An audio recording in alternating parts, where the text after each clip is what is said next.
அனைவருக்கும் வணக்கம். பயந்துராதீங்க. மொட்டை போட்டிருக்கிறதுனால. நான் உங்க டாக்டர் சி. செந்தமிழ்செல்வன் தான் பேசுறேன். இன்னைக்கு 26 ஜூலை மாதம் சண்டே. மருதமலைக்கு போயிருந்த அனுபவத்தை உங்கள்கிட்ட வந்து பகிர்ந்துக்கலாம்னு நினைக்கிறேன். திருஅருள் அப்படிங்கிற ஒரு படத்துல வந்து ரொம்ப அருமையான ஒரு லிரிக்ஸ் இருக்குது. எல்லாரும் கேட்டிருப்பீங்க. மருதமலைக்கு வந்து பாருங்க, ஈசன் மகனோட மனம் விட்டு பேசி பாருங்க, தீராத குறைகள் எல்லாம் தீர்ந்து போகுங்க, தீராவிட்டால் வந்து என்ன கேளுங்க அப்படின்னு சொல்லி பாடியிருப்பார். ரொம்ப ஒரு அர்த்தமுள்ள ஒரு வார்த்தை. பல வேறுபட்ட மதங்களில் நீங்கள் இருந்தாலும் மருதமலைக்கு ஒரு முறை போய் பாருங்க. There is no restriction first thing. So இந்த மதம் தான் உள்ளே வரணும் அப்படிங்கிற எந்த ரெஸ்ட்ரிக்ஷன்லாம் கிடையாது. அந்த மலையோட நீங்கள் பேசலாம். Have some good time or good feeling with the hill பண்ணி பாருங்கள். கோயம்புத்தூரில் நீங்கள் இருந்தீங்கன்னா விசிட் பண்ணுங்கள். அவுட் சைடில் நீங்கள் இருந்தாலுமே விசிட் பண்ண முயற்சி பண்ணுங்கள். இல்லை இந்த பக்கம் நீங்கள் கோயம்புத்தூர் கிராஸ் பண்ணுறீங்கன்னா இந்த கெட்டப் இருக்கு இல்லைங்களா? ஸோ இந்த கெட்ட போகிறதுக்கு மருதமலையை நோக்கி பயணித்த போது இதை நண்பர்கள் முன்கூட்டி எனக்கு சொல்லிட்டாங்க. நம்ம உள்ளே நுழையிறோம் அப்படின்னா வலதுபுறத்தில் பஸ் இருக்கும் மலைக்கு ஏறுறதுக்கு, இடதுபுறத்தில் அதாவது முடிய காணிக்கையாக செலுத்தக்கூடிய இடம் இருக்கும் அப்படின்னு சொன்னாங்க. அதனால் எனக்கு ஈஸியாக போயிடுச்சு. எதுக்கு இதை குறிப்பிட்டு சொல்கிறேன் அப்படின்னா, நான் மொட்டை அடித்து முடிச்சுட்டு மலையில் நிற்கும் பொழுது என்கிட்ட ஒரு சுமார் 5-6 பேர் வந்து கேட்டாங்கங்க. என்ன கேட்டாங்கன்னா, எங்கே மொட்டை அடிச்சிங்கன்னு. ஏன்னா முன்னாடி அது வந்து மலையிலேயே அடிப்பாங்க. இப்போ வந்து சில ரெனோவேஷன் ஒர்க்லாம் மேலே போயிட்டு இருக்கிறதுனால மலையோட அடிவாரத்திலேயே மொட்டை அடிச்சிடுறாங்க. சில பக்தர்கள் கொஞ்சம் சிரமத்துக்கு மத்தியில் தான் இன்றைக்கி மொட்டை அடிச்சிருப்பாங்கன்னு நினைக்கிறேன். இன்றைக்கி இல்லை, ஏன்னா வந்து அந்த போர்டு ஒன்று வச்சுருக்குறாங்க. அந்த போர்டு வந்து அவ்வளோ கிளாரிட்டியாக பப்ளிக் அந்தளவுக்கு விசியபிலிட்டி இல்லாததுனால மேக்ஸிமம் பீப்புள் வந்து டைரெக்ட் மேலே மலைக்கு போயிடுறாங்க. அப்போ அங்கே போயிட்டு அங்கே விசாரிச்சுட்டு தான் கீழே வர மாதிரி இருக்கிறாங்க. ஸோ அதனால் நீங்கள் மருதமலை போய் முடி காணிக்கை கொடுக்குற மாதிரி ஒரு யோசனை இருக்குன்னா, அடிவாரத்தில் நீங்கள் வந்து உங்கள் முடியை காணிக்கை கொடுத்துட்டு, முடியை காணிக்கை கொடுக்கக்கூடிய இடத்துல ஒரு விஷயத்தை பார்த்தேன். அது கண்டிப்பாக அது இந்த இடத்துல சொல்லி ஆகணும். மேல் ரெஸ்ட் ரூம்குள்ளே போனேன், அதாவது பாத் பண்ணுறதுக்காக. பார்த்தா அந்த என்டையர் சவருங்க, there are so many branded stickers. Inner வேர்ஸில் இருக்கக்கூடியது, இல்லை ஷர்ட் பேண்ட்டில் இருக்கக்கூடியது, ஈவன் இந்த வேஷ்டியில் இருக்கு இல்லைங்களா, அந்த ஸ்டிக்கர்ஸ் எல்லாம் மக்கள் எடுத்து என்ன பண்ணியிருக்காங்கன்னா, அங்கே இருக்க அந்த வாலில் போட்டுட்டு அவங்க புது ட்ரெஸ்ஸை போட்டுக்கிட்டு ஜெகஜோதியாக கிளம்பிட்டாங்க முருகனை பார்க்க. பட் அந்த வால் இருக்குங்களே, அது அந்த செவர் என்னங்க பண்ணும்? அதனால் நீங்கள் போனீங்கன்னா தயவுசெய்து இந்த ஸ்டிக்கர்ஸ்லாம் இருக்குன்னா அதை வந்து உங்கள் ஸ்டிக்கர், அட்லீஸ்ட் உங்கள் ஸ்டிக்கர் அங்கே ஒட்டாமல் அதை டஸ்ட்பினில் போட கொஞ்சம் முயற்சி பண்ணுங்கள். அதை தாண்டி பார்த்த விஷயம் வந்து அப்படியே பிளாக் ஆகிடுச்சிங்க. சில இடத்துல வாட்டர் பார்த்தீங்கன்னா, இந்த ரீசன் பார்த்தீங்கன்னா இந்த வேஸ்ட்டு தான், வேறு எதுவுமே கிடையாது. கொஞ்சம் சமூக சேவை அக்கறை இருக்குது எனக்கு. அதனால் என்னால் முடிஞ்சது கொஞ்சம் பண்ணிட்டு வந்தேன். ஸோ உங்கள் கண்ணில் ஏதாவது பட்டுச்சு அப்படின்னா சமூக சேவை செய்ய முயற்சி பண்ணுங்கள்.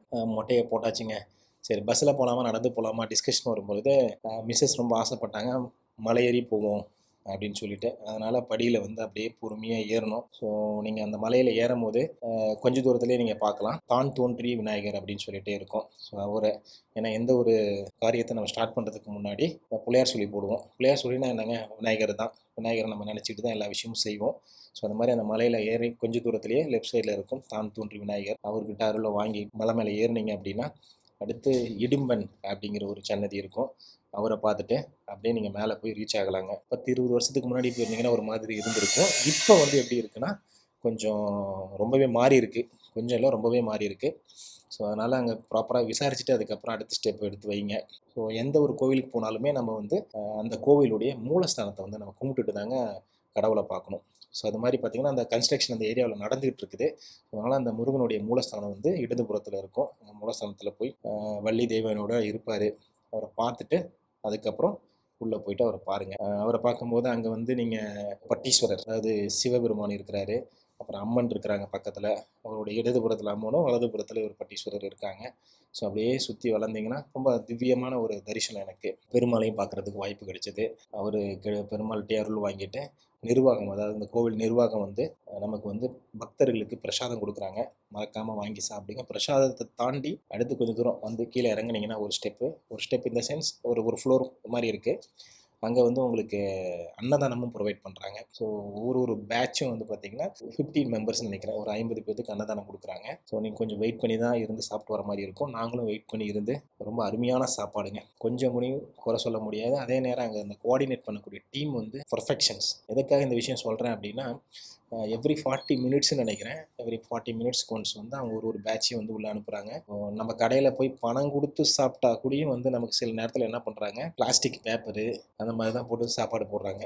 டிஃபனாக இருக்கட்டும் அல்லது வந்து அது மதிய உணவுகளாக இருக்கட்டும். இங்கே வந்து முழுக்க பனானா லீஃப் போட்டு ஃப்ரெஷ்ஷான சாப்பாடு, சாம்பார், ரசம், அதுக்கப்புறம் மோர்னு கூடயும் சொல்ல முடியாது, தயிர்னு கூடயும் சொல்லலாம். அந்த அளவுக்கு திக்காக தான் கொடுத்துருந்தாங்க. கூட்டு கூடயும் ஒன்று வச்சுருந்தாங்க. அங்கே ப்ளேஸ் பண்ணியிருந்த ஒரு ஸ்டிக்கரை கூடயும் பார்த்தேங்க.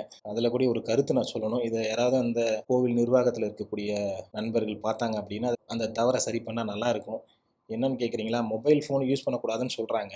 அதே பக்கத்தில் பார்த்தீங்கன்னா ஒரு QR கோடை கொடுத்து உங்களால் முடிஞ்ச உதவியை அன்னதானத்துக்கு கொடுங்க அப்படின்னு சொல்லி போட்டிருக்காங்க. மொபைல் யூஸ் பண்ணாத இடத்துல எப்படி நம்ம QR கோடை ஸ்கேன் பண்ணி பே பண்ண முடியும் சொல்லுங்கள். அதனால் கோவில் நிர்வாகம் பார்த்தாங்க அப்படின்னா தயவு செஞ்சு அந்த QR கோடை வந்து வெளியே அவுட் சைடில் எங்கேயாவது டிஸ்பிளே பண்ணால் வெல் அண்ட் குடுங்க. அப்புறம் மீண்டும் வந்து பஸ்ஸில் வரலாமா அப்படின்னு ஒரு டிஸ்கஷன் வரும்பொழுது, இல்லை படியிலே ஏறிட்டோம் படியிலே இறங்கிடுவோம் அப்படின்னு சொல்லி படியில் இறங்கி வந்தேங்க.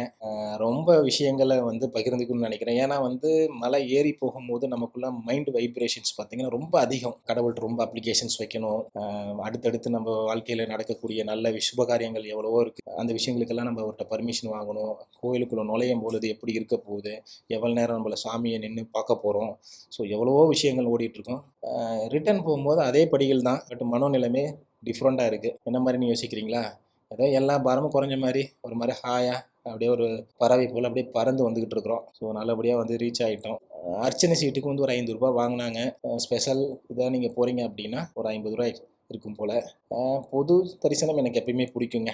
கடவுளை பார்க்கறதுல என்ன போய் ஸ்பெஷல் நம்ம வாழ்நாளில் ஏதோ கோவிலுக்கு ஒரு மன அமைதிக்காக போகிறோம், இல்லையா வந்து சில வாழ்க்கையில் பல சக்ஸஸ் அடையணும் அப்படிங்கிறதுக்காக ஒரு வேண்டுதலுக்கு போகிறோம். அங்கே போகிற இடத்துல ஒரு சிறப்பு தரிசனத்தில் போய் கடவுளை பார்க்கணுமா அப்படின்னு என்கிட்ட நீங்கள் கேட்டிங்கன்னா வேணான்னு தாங்க சொல்லுவேன். கடவுளுக்கு ஒரு நேரத்தை ஒதுக்கி உங்களால் பார்க்க முடியாத நீங்கள் எப்படி வாழ்க்கையில் பெருசு பெரிய விஷயங்களை வந்து பொறுமையாக இருந்து சாதிக்க போகிறீங்க? அதனால் முடிஞ்ச அளவு எந்த ஒரு கோவிலுக்கு போனாலும் பொறுமையாக உள்ள. ரொம்ப ரஷ்ஷாக இருக்குதா, அதுக்கு தகுந்த மாதிரி உங்கள் வாழ்க்கையை வந்து திட்டமிடுங்க. திட்டமிடுதல் இந்த சென்ஸ் 2 ஹவர்ஸ் அந்த இடத்துல டிலே ஆகுனா ஒரு 2 ஹவர்ஸ் பிஃபோராக போங்க. முடிஞ்ச அளவு பொது தரிசனத்தை பயன்படுத்துங்க. நீங்கள் அப்படி காணிக்கையாக கொடுக்கணும், நம்ம கொடுக்குற பணம் வந்து அந்த கோவிலுடைய செலவுக்காக போகும் அப்படின்னு நீங்கள் நினச்சிங்கன்னா உண்டியலில் போடுங்க. கடவுளை நின்று பார்த்துட்டு வாங்க. அந்த நின்று பார்த்துட்டு வர விஷயம்னு இருக்குது இல்லைங்களா, அது 1 ஹவராக இருக்கட்டும் இல்லை 5 ஹவர்ஸாக இருக்கட்டும், அப்போது உங்களுடைய அந்த எண்ண அலைகள் இருக்குது, நீங்கள் யாருன்னு உணர முடியுங்க. அதெல்லாம் ட்ரை பண்ணி பாருங்கள். அடிக்கடி நீங்கள் வந்து சிறப்பு தரிசனத்திலே போயிட்டுருக்கீங்க அப்படின்னா ஒரு முறை பொது தரிசனத்தில் போய் பாருங்கள். ஸோ அதுக்கு ரொம்பவே டிஃப்ரென்ஸ் இருக்குங்க. அங்கே எழுதியிருந்த ஒரு வார்த்தை வந்து ரொம்ப ஒரு மனதுக்கு ஆறுதலை கொடுத்துச்சு. என்ன வார்த்தைன்னு தானே யோசிச்சுட்டு இருக்கிறீங்க? மருதாச்சலம் இருக்க மனக்கவலை எதற்கு அப்படின்றது. ஸோ அதனால் அவர் இருக்கும்போது எதை பற்றி நீங்கள் ஒரி பண்ண வேணாம் அப்படிங்கிற மாதிரி சொல்லியிருந்தாங்க. அதே மாதிரி இந்த முடி காணிக்கை செய்கிறதுக்கு நீங்கள் எந்த வித பணமும் பே பண்ண தேவையில்லை. அங்கேயும் பார்த்தீங்கன்னா ஒரே ஒரு சின்ன ரிஜிஸ்டர் வச்சுருக்குறாங்க. உங்களுடைய நேம் அண்ட் மொபைல் நம்பர் எழுதுகிற மாதிரி தான் இருக்குது. அதை எழுதிட்டு நீங்கள் பாட்டுக்கு அங்கே முடி எடுக்கக்கூடியவர் இருக்கார் இல்லைங்களா, அங்கே போய் சொன்னீங்க அப்படின்னா டக்குன்னு முடியை எடுத்து விட்றாங்க. எங்கேயுமே எனக்கு டிலே ஆகலைங்க. ரொம்ப ரஷ்ஷாக இருக்குமோ அப்படி இப்படின்னு ரொம்ப யோசனை பண்ணிக்கிட்டே போனேன். எல்லா இடத்துலையுமே ரொம்ப ப்ராப்பராக இருந்தது. அட் த சேம் டைம் வந்து அருமையான ஒரு தரிசனம் கிடைச்சிது.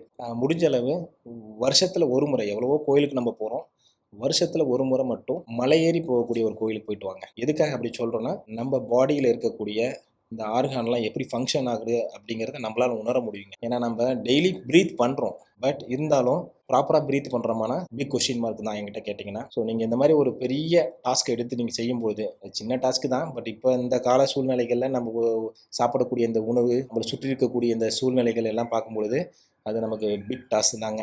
ஏதாவது ஒரு ஆன்மீக பயணம் திட்டமிடுறீங்கன்னா மருதமலைக்கு மறக்காமல் போயிட்டு வாங்க. வாழ்க்கையில் ரொம்ப நல்ல விஷயங்கள் உங்களுக்கு நடக்கும். மீண்டும் ஒரு நல்ல செய்தியோட நாளைக்கு சந்திக்கிறேன். இன்றைக்கி ஈவினிங் கோயம்புத்தூர்லேருந்து back to my home town. So home டவுனில் என்ன பார்க்குறேன் அப்படிங்கிறத நாளைக்கு பேசுவோம்.